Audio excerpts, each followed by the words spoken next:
Oke guys, jadi kita kedatangan lagi orderan ini dari viewers YouTube, yaitu Bli Alit ya. Terima kasih banget. Ini dari Denpasar, udah jauh-jauh mau ngerakit di N Workshop Bali. Terima kasih atas kepercayaannya sekali lagi telah mempercayakan N Workshop Bali buat kebutuhan PC kalian.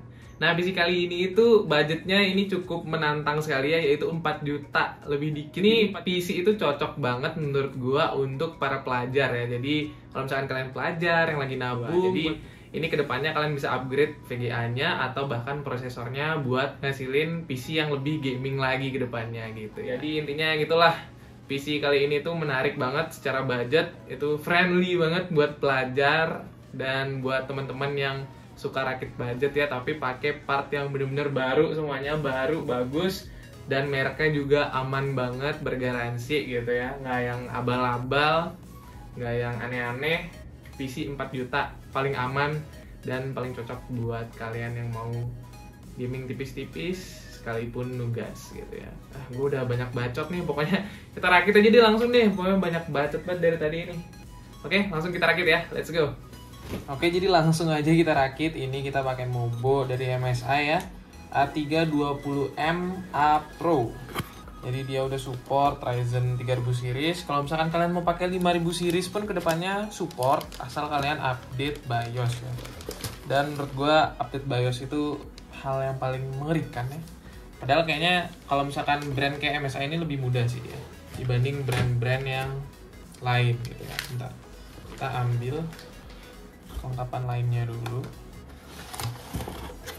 Plate sama kabel SATA. Kita perlu kabel SATA karena nanti itu bakalan pakai SSD SATA ya.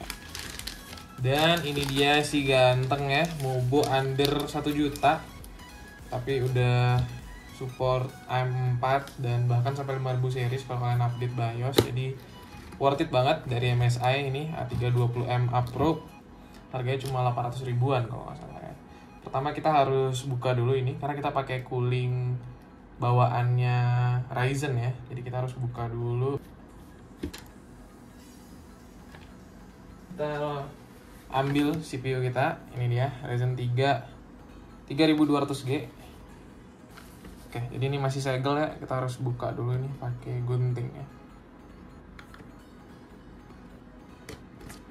Sebenarnya enakan pakai cutter sih, cuma gue nggak punya cutter ya, jadi donasi ada di deskripsi.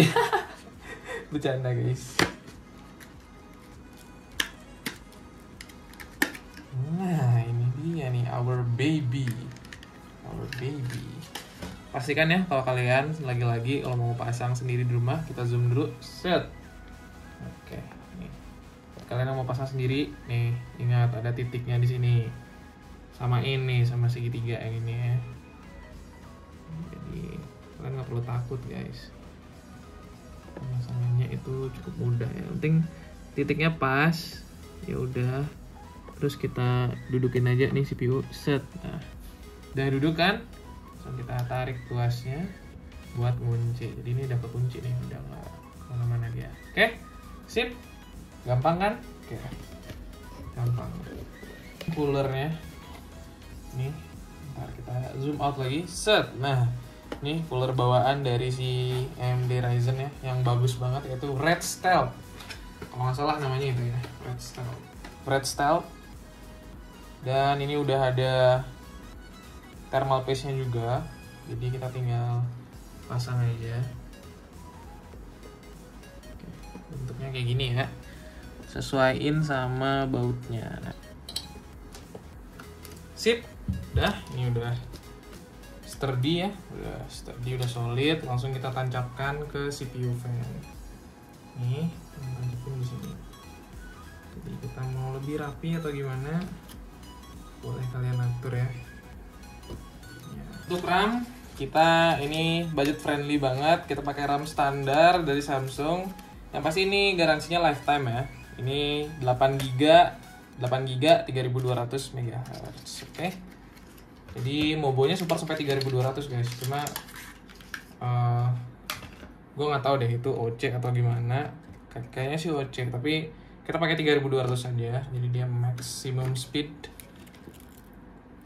Langsung aja kita tancepin. Very easy lah kalau RAM.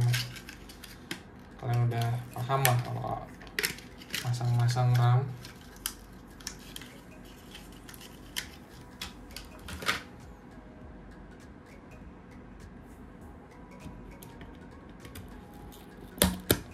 Oke, sip, udah kepasang.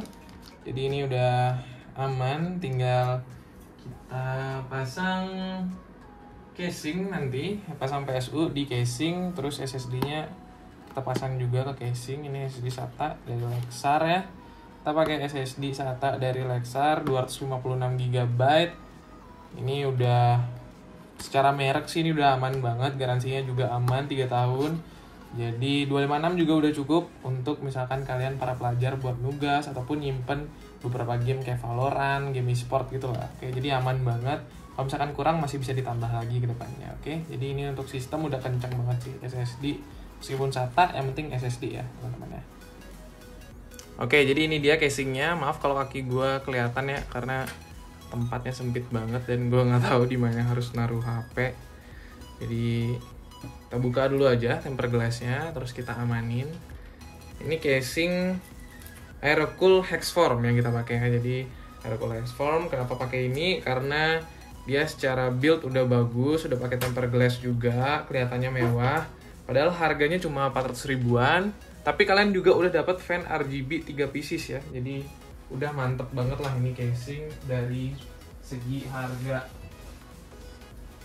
Jadi udah mantep banget lah ini casing dari segi harga, udah paling worth it lah kalau kata gua di 400 ribuan. Karena udah dapet fan, kalian udah nggak pusing masang-masang fan lagi, udah adem. Kalian tinggal masang part-part yang lain. Jadi kalian nggak perlu beli fan. Itu sebuah hal yang penting ya untuk di budget build. Nah, langsung aja kita pasang PSU. Kita pakai PSU dari Aerocool United Power 500 watt, ini 80 plus white. Jadi gua seperti yang kalian tahu juga, sebelumnya gua udah pernah rakit pakai ini juga. Rakitan pribadi juga pernah pakai ini. Ini gua rasa aman, apalagi untuk rakitan sekedar Ryzen 3 3200G yang dayanya itu paling 100 watt kalau misalkan full load ya. Jadi aman banget, masih pakai pakai Aerocool United ini gitu. Meskipun kalian mungkin banyak yang hate brand ini ya, tapi ya itu tergantung juga sih. Mungkin kalian maksain kekuatan dari PSU-nya yang cuma bisa entry, tapi kalian paksain pakai spek-spek yang gahar gitu ya. Oke, jadi ini karena pasangnya agak ribet, gue akan skip aja begitu udah kepasang PSU-nya dan lain-lain. Gue juga sekalian masang Mobo dan juga SSD-nya. Jadi nanti kita langsung lihat aja pas udah jadi. Oke, karena ini agak sempit tempatnya, jadi kita off cam aja dulu. Oke, sip.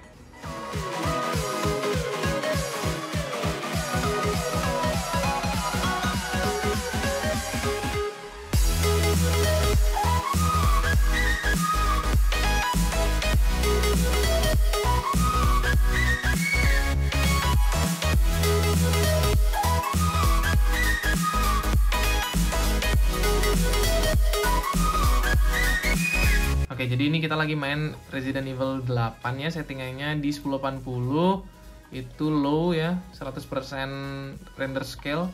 Ini low rata kiri semua, di 1080p loh ini loh. Game AAA ya. Ini 40 sampai 50 fps tuh. Kalian bisa lihat fps-nya di kiri tuh, 50 tembus dalam ruangan tuh. Grafiknya mantep banget cuy itu. Si Jill Valentine ya. Ya 40 sampai 50 fps gitu loh di 1080p. Ini OP parah menurut gue anjir. Ini iGPU ya. Jadi kalian gak usah ragu lagi untuk game e-sport ya, kayak Dota 2, Valorant, League of Legends. Kalau misalkan Valorant ini sekitar 100-an lah, ini agak ngeri ya. Ya intinya itulah, ini 40-an fps ya dapatnya, 40 sampai 50 game AAA. Kalau misalkan GTA 5 itu udah aman banget juga di 1080, kalian mainin bisa dengan nyaman dan playable. Terus ya lagi-lagi Valorant 100-an fps sih, gua udah bisa pastiin. Karena kemarin 2200 kayak juga ratusan fps gitu ya.